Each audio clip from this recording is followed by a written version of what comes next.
तोहरे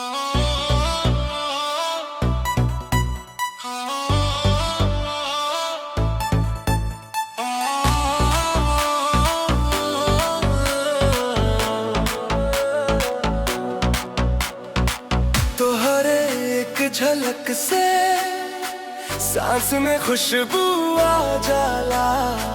तोहरे नाम लेते ही दिल खुद मुस्कुरा जाला।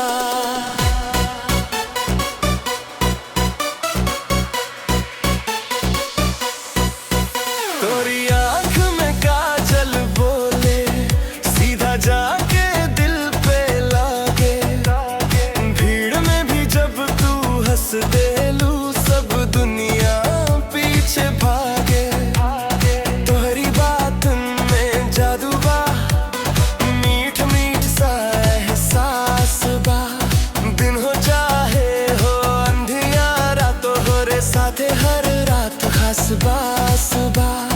हर सुबह तोहरे ख्याल से हमर दिन शुरू हो जाला। तोहरे बिना दिल ना लागे चंदा ना चांदनी।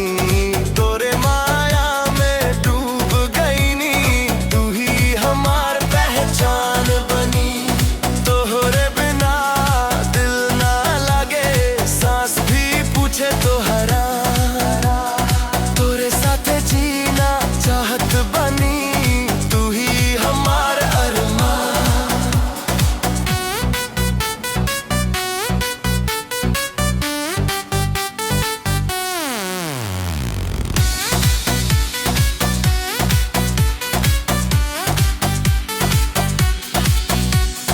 तोहरी हंसी में बसे सुकून, तोहरे बातन में प्यार।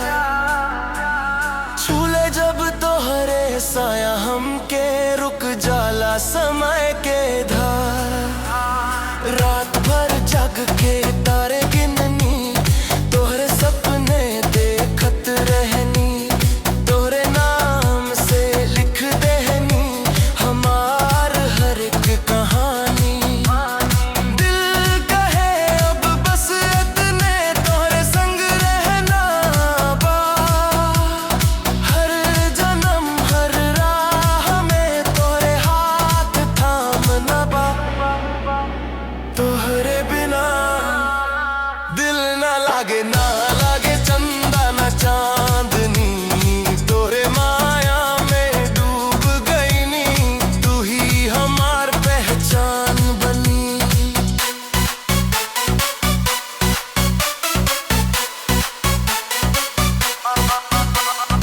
अगर उठ जाए तू कभी तो जान निकल जाई। तोरे एक आंसू खातिर पूरी दुनिया ठुकराई।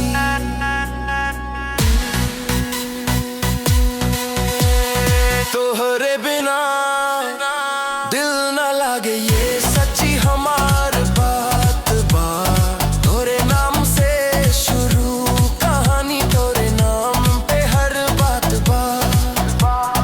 तोहरे बिना दिल ना लागे, जाने हम सफर। तोरे संग ही जिएब मरब, तू ही हमार मुक्तर। तोहरे बिना दिल ना लागे, तोहरे साथे ही हमार दुनिया सजे।